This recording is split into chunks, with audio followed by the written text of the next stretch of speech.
그거를 얘기를 안 할 수가 없을 것 같은데, GBC 개발부터 시작해서 종합운동장에 마이스까지 이제 연계해서 대단히 개발 계획을 하고 있습니다. 영동대로 지하도 진행 중에 있고요. 이런 부분은 향후에 라이브러리 27에 긍정적인 영향을 미치지 않을까, 투자적인 관점에서 본다고 한다면 저는 좀 긍정적으로 바라보고 있습니다. 김 대표 생각은 조금 다른 걸로 알고 있어요. 네. 저희가 항상 이렇게 현장들 소개를 드리면서 서로의 생각들을 많이들 말씀을 드리잖아요. 근데 이번에는 좀 극명하게 갈렸던 것 같아요. 물론 전체적인 틀을 봤을 때는 시세가 우상향을 한다 이런 거는 변함은 없지만 저는 조금 다르게 봤어요. 물론 이 잠실 마이스를 비롯해서 이 GBC 센터가 생기는 요 공간 자체가 한 59만 평 정도 되는 엄청난 큰 부지고 엄청난 규모의 산업이란 말이에요. 근데 라브리7 같은 경우에는 시세를 이끌어 나가는 단지라고 저는 생각을 하고 브리핑을 해드리고 있는데 여기가 수혜를 받는 단지다는 아닌 것 같아요. 새롭게 바뀌는 인프라들을 누리기에는 좋은 위치에 있는 건 틀림은 없습니다. 하지만 그 인프라들이 바뀌기 때문에 이쪽 시세가 뛴다는 아닌 것 같아요. 제가 생각했을 때는 민간이 주도한 개발하는 계획이에요.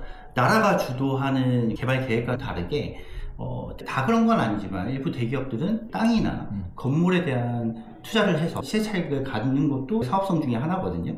그래서 현대자동차가 여기 이제 GBC 개발을 하면서 많은 사업부들이 이동을 할 거고 이 주변을 엄청나게 개발이 될 겁니다. 실제로 라브리27을 매입했을 때 금액보다 주변 시세들이 약 50%가 이미 반등이 한 상태예요. 그래서 개발이 된다면 토지 가격대가 오르기 때문에 투자적인 면에서 긍정적인 평가를 좀 내리는 편이거든요. 저는 좀 그거랑 달랐던 게 주변에 한 50% 정도 올랐다고 말씀하셨는데 그 부분은 새롭게 바뀐 인프라들을 누릴 수 있는 사람들인 거예요. 근데 라브리7 계약자분들을 보시면 잘 아시겠지만 그런 인프라를 누리실 만한 분들이 아니세요. 물론 있으면 좋고 그분들의 지인분들은 많이들 누리실 수 있고 더군다나 그 위치하고 가까운 집이기 때문에 직접적인 보는 혜택은 많이 없지 않을까라는 생각이거든요. 그리고 여기는 시세를 선도할 만한 단지이기 때문에 그거하고는 조금 동떨어지지 않을까 이런 생각이에요. 거기다가 가격적인 면에서도 차후의 시세 차익을 많이 보기는 조금 힘든 단지지 않을까. 이 부분은 생각이 좀 다릅니다. 저는 라브리27이 최근에 이제 들어서는 하이퍼엔드랑은 조금 차별화가 됐어요. 최근에 트렌드는 큰 대로변에 위치해 있고 남들 눈에 띄면서 단지 내부에 들어갔을 때 보안성이 좋은 그런 단지들이 이제 하이퍼엔드로 많이 이제 흔히 얘기하는 사치제로서의 가능한 기능도 갖고 있는 그런 하이엔드 주택들이었죠. 라브리27은 오히려 큰 대로변은 안쪽에 들어가 있고 여기서 말씀드릴 게 이제 분양을 받으신 분, 물론 일반 계약자들은 저희가 잘 모르긴 하지만 누구나 아실 만한 연예인들, 스포츠 선수들이 여기 계약자들이 있습니다. 근데 저희가 지금 오픈을 해드리지 못해요. 정말 대단한 슈퍼스타들이 계약을 했습니다.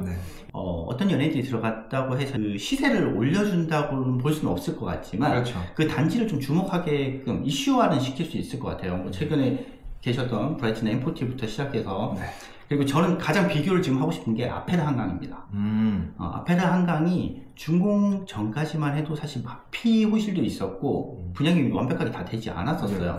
우리가 일반적으로 알고 있는 그 하이엔드 주택의 미분양과는 마피 개념이랑 완전히 다른 거거든요. 그렇죠.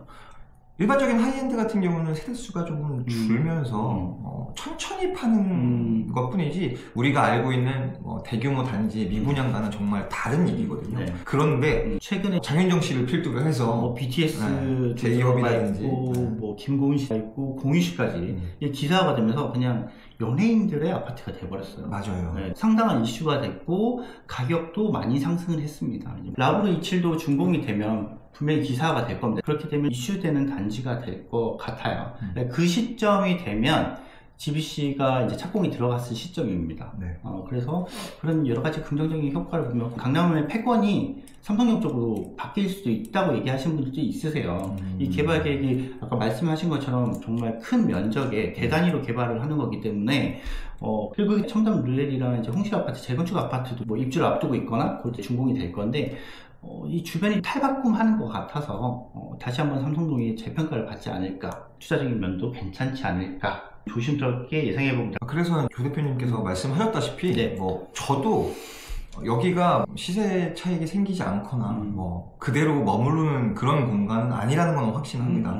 GBC 센터를 비롯해서 국제 교류 복합 지구가 완성이 되면은 여기도 마찬가지로 주변 시세에 따라서 올라가긴 할 건데 여기 제 생각은 여기가 시세를 선도하는 곳이 된다 와 주변 영향을 받아서 동반 상승이 될 것이다 요 차이인 것 뿐인 거거든요.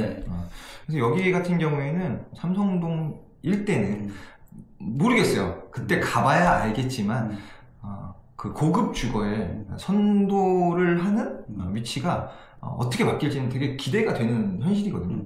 물론 전통의 강자인 청담동 압구정 개발을 앞두고 있고 강 건너인 이천동 쪽이라든지 용산 쪽도 얘기가 나오고 있는 것처럼 그때 가야지 좀 알 것 같아요. 결과는 지금의 대장은 삼성 아이파크가 대장이긴 합니다. 청담 레일이 이제 입주를 시작하게 되면 어떻게 될지 모르겠지만 그래도 삼성 아이파크가 대형 평형이 많은 단지이기 때문에 청담 레일이 어디까지 올라올지는 미지수긴 합니다.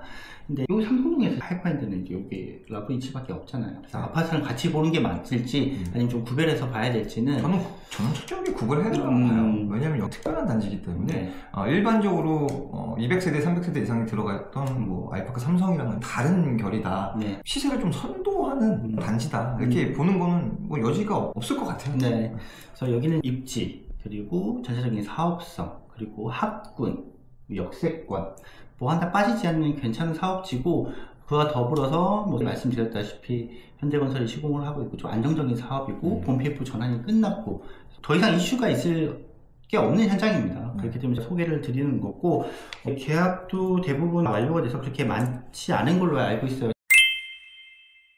오늘은 라브로 27에 대해서 알아봤고요. 혹시 궁금한 점 있으시거나 뭐 갤러리 예약 방문을 원하시면 저희가 안내를 도와드리도록 하겠습니다.